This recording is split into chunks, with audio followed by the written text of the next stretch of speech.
Welcome guys. In this lecture, we'll see what was Napoleonic Code of 1804 and its content. Directly start करते हैं. तो देखो, Napoleonic code जो है या सिविल कोड ऑफ 1804 जिसको हम बोल रहे हैं, वो एक सेट ऑफ रूल्स है. ठीक है. और ये सेट ऑफ रूल्स नेपोलियन ने उन टेरिटरीज पे लागू करे थे जो नेपोलियन ने नेपोलियनिक वॉर्स के टाइम पे कैप्चर किए थे. ठीक है. The main aim of imposing these rules was to make administration easier. इन टेरिटरीज को जो नेपोलियन ने कैप्चर किए थे वहाँ पे मैनेजमेंट ईजियर बनाने के लिए और सिस्टमैटिक बनाने के लिए इन कोड्स को लागू किया गया था. ठीक है. अब हम एक एक करके इन कोड्स पे आएंगे कि कोड्स थे क्या. अब देखो, ये इनके दो कैटेगरी है कोड्स के. पहले है आपके सोशल रूल्स, दूसरे आपके एडमिनिस्ट्रेटिव रूल्स. ठीक है. सोशल रूल्स की बात करेंगे हम पहले. ये वैसे चेंजेस थे जो नेपोलियन ने सोसाइटी में या सोसाइटल सेटअप में चेंज किए थे, वहाँ के सिस्टम को बेटर और मोर एफिशिएंट बनाने के लिए. तो सोशल रूल्स में सबसे पहला आता है आपका abolition of feudal system and freed peasant from serfdom and manorial dues. इसका बहुत सिंपल मीनिंग है कि जो फ्यूडल सिस्टम था यूरोप के अंदर उस समय या उन टेरिटरीज में जहाँ जिसको नेपोलियन ने कैप्चर किया था, वहाँ से उस फ्यूडल सिस्टम को हटा दिया गया सबसे पहले. ठीक है. और इसमें पहले ही बताया मैंने फ्यूडल सिस्टम क्या होता है. किंग के पास लैंड होती है काफ़ी सारी, वो अपने नोबल्स को देता है. नोबल्स उस मिली हुई लैंड को अपने वैसल्स में या नाइट्स में बांटते हैं, नाइट्स उसको पीजेंट्स में बांटते हैं और ये कनेक्टेड रहता है. ठीक है. तो इसको हटा दिया गया.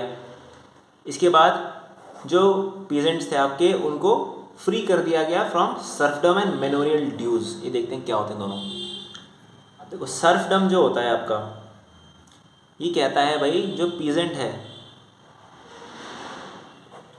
जो किसी एस्टेट में काम कर रहा है और उसके पास अपनी खुद की लैंड नहीं है, he does not own any land, और वो दूसरे के एस्टेट में या लैंड एरिया में काम कर रहा है, स्पेशली वेसल के या फिर नाइट के, तो वो उस एस्टेट को छोड़ के नहीं जा सकता without the permission of the vessel और द नाइट. ठीक है भाई. ये होता है सर्फडम. और वो जीवन पर्यंत उसी लैंड के ऊपर खेती करेगा और सर्व करेगा अपने मास्टर को. That is serfdom. उससे फ्री कर दिया गया लोगों को. और दूसरा है मैनोरियल ड्यूज. मैनोरियल ड्यूज बहुत सिंपली ये कहता है कि कोई भी पीजेंट है जो किसी नाइट के अंदर या वेसल के अंडर काम करता है या उसके टेरिटरी में रहता है, तो उसको रेगुलर टैक्स पे करना पड़ेगा उसे. अगर वो कुछ प्रोड्यूस कर रहा है अपने फील्ड में, अपने लैंड एरिया में, तो उस प्रोड्यूस का भी कुछ परसेंटेज उसको देना पड़ेगा. ठीक है. इस टाइप की चीज़ें हमारे मैनुअल ड्यूज में आता है. समझ में आ रहा है. तो इस चीज़ से भी पीजेंट्स को फ्री कर दिया गया. That is one. आखिरी जो है आपका establishment of equality before law and right to property दिया गया. इक्वालिटी बिफोर लॉ के अंदर जुडिशियल सेटअप क्रिएट किया गया उन टेरिटरीज में जो कैप्चर किए थे नेपोलियन ने. Now according to it, by principle every person is equal in the eyes of law, और कोई किसी को स्पेशल प्रिविलेज नहीं मिलेगी. By principle it was true. ठीक है ना.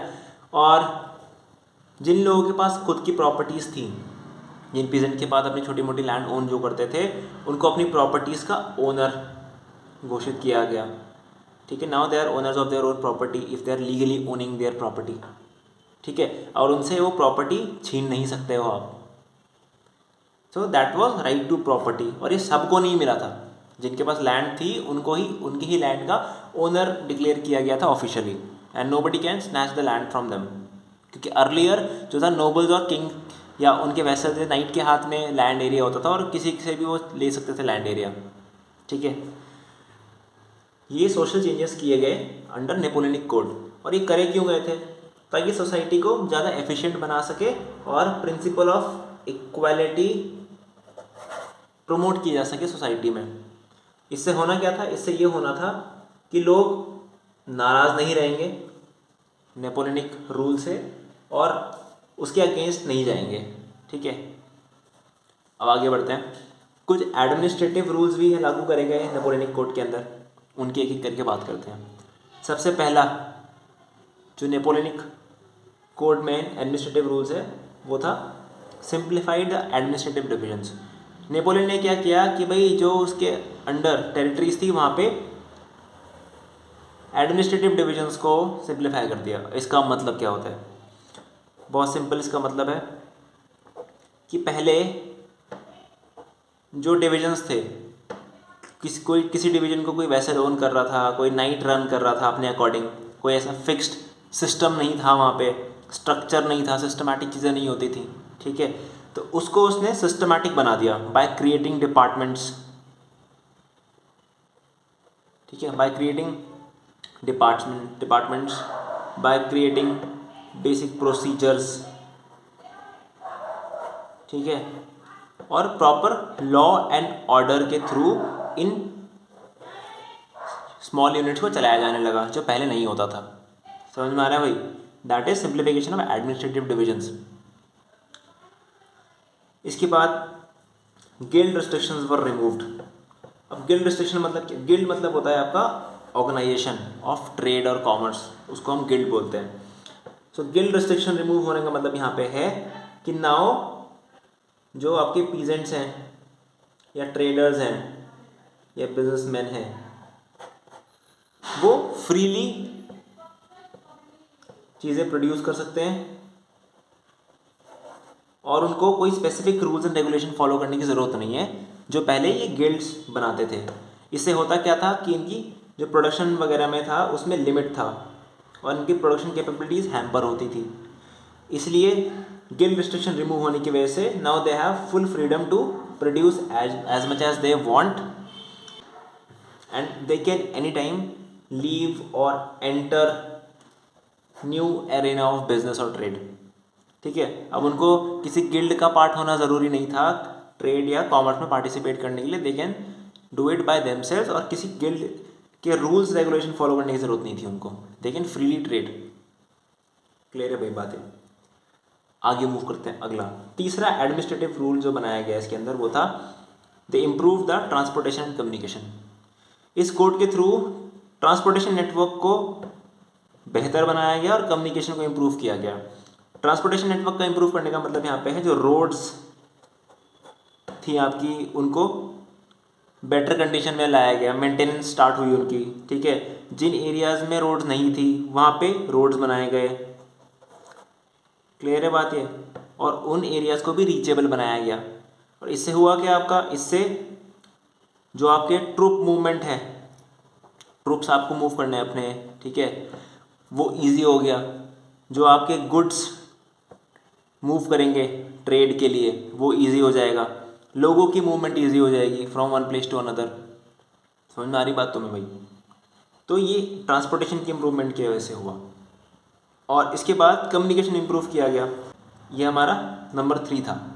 और इन दोनों की वजह से इफ़ेक्टिवनेस बढ़ी है हमारे एडमिनिस्ट्रेशन की, ट्रेड की और मूवमेंट ऑफ पीपल की and also troops in France and France occupied territories. और लास्ट में इन एरियाज़ में standard measures and weights introduce करे गए। हमने पहले भी एग्जांपल लिया था कि अगर हमें वन प्लेस से दूसरे प्लेस में जाना है, ठीक है, और मान लो उसके बीच में 3 चेक पॉइंट आते हैं, तो हमें तीनों जगह पे अलग अलग टैक्स पे करना होगा सिर्फ क्रॉस करने के लिए। और तीनों जगहों पे लगभग अलग अलग यूनिट्स होंगी मेजरमेंट की, ठीक है, तीनों जगह अलग अलग यूनिट्स होंगी मेजरमेंट की। और हमने एग्जांपल लिया था एली का। एली जो था एक मेजरिंग यूनिट था क्लॉथ के लिए।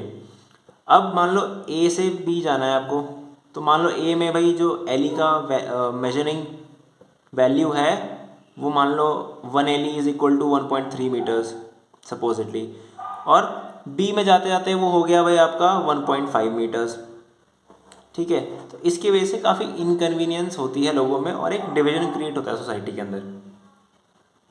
क्लियर है भाई बात?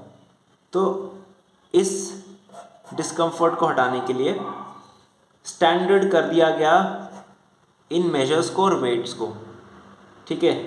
अब मान लो एली जो आपका है, कहीं पे अगर 1 मीटर है तो हर जगह वो 1 मीटर होगा, अब चेंज नहीं होगा जगह के साथ साथ। क्लियर हो रही बात कि नहीं हो रही क्लियर बात? अब देखिए, ये हो गया बेसिक नेपोलियनिक सिविल कोड, ठीक है। तो ये रूल्स लागू करे गए थे नेपोलियन के कंट्रोल टेरिटरीज़ के अंदर जो फ्रांस ने ऑक्यूपाई करे थे, और ये इसलिए करे गए थे ताकि सोशल सिस्टम और एडमिनिस्ट्रेटिव सिस्टम को मोर स्ट्रक्चर्ड और मोर एफिशिएंट बनाया जाए। क्लियर बात? अब आखिरी बात कर लेते हैं इसमें, आखिरी चीज़ की।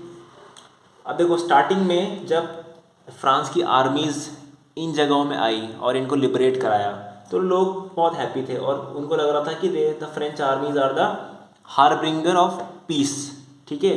उनकी वजह से पीस आएगा उनके एरिया में, and they can live their life comfortably with rights and freedoms. But धीरे धीरे जो ये पॉलिटिकल चेंजेस थे या सोशल चेंजेस थे, they did not go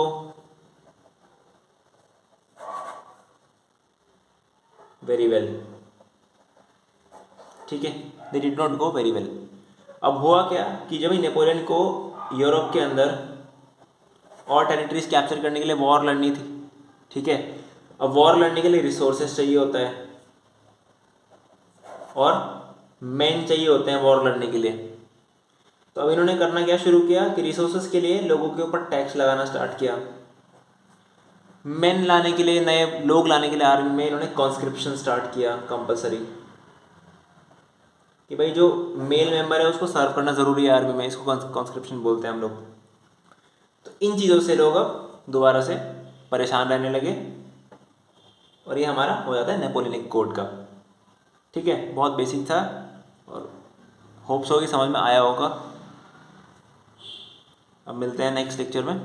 thank you.